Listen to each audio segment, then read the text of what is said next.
A big offensive is expected in the Donbass. It is better to leave it, and the sooner the better. This is requested by local authorities.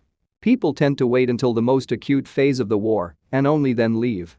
This happens, and happened everywhere, when a war starts somewhere or some kind of cataclysms.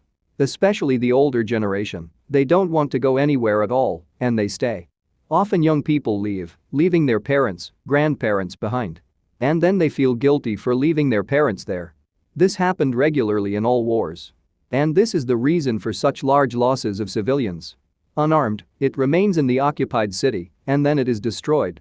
Listen to a large article on the topic of weapons for the population, and you will understand why it is better for unarmed civilians to leave if they are not able to defend themselves with weapons. The link will be in the description. Bucha, Gostomel, Mariupol, proof of this. To be a target for heavily armed killers, this is the help to the occupier.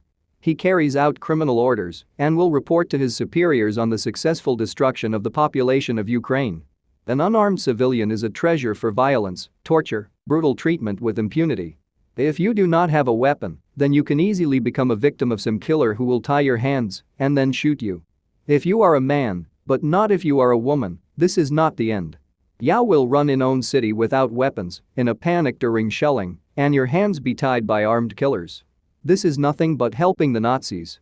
Listen to Biden's speech, there is a genocide in Ukraine.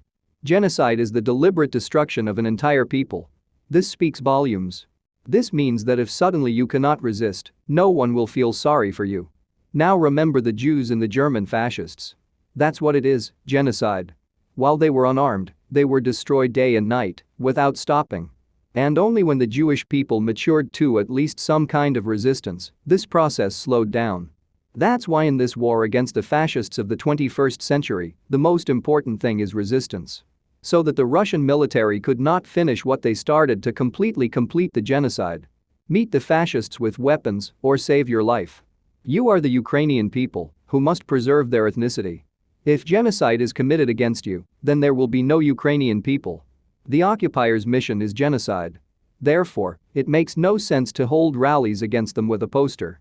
How the invaders meet people with a poster, the whole world has already seen. They give you shots from grenade launchers. In an attempt to save your city, you will give up your city and give them the devouring of your children, parents, friends. Either with weapons against the occupier, or let those who have these weapons, for example, the army, fight the occupier. There is no other option.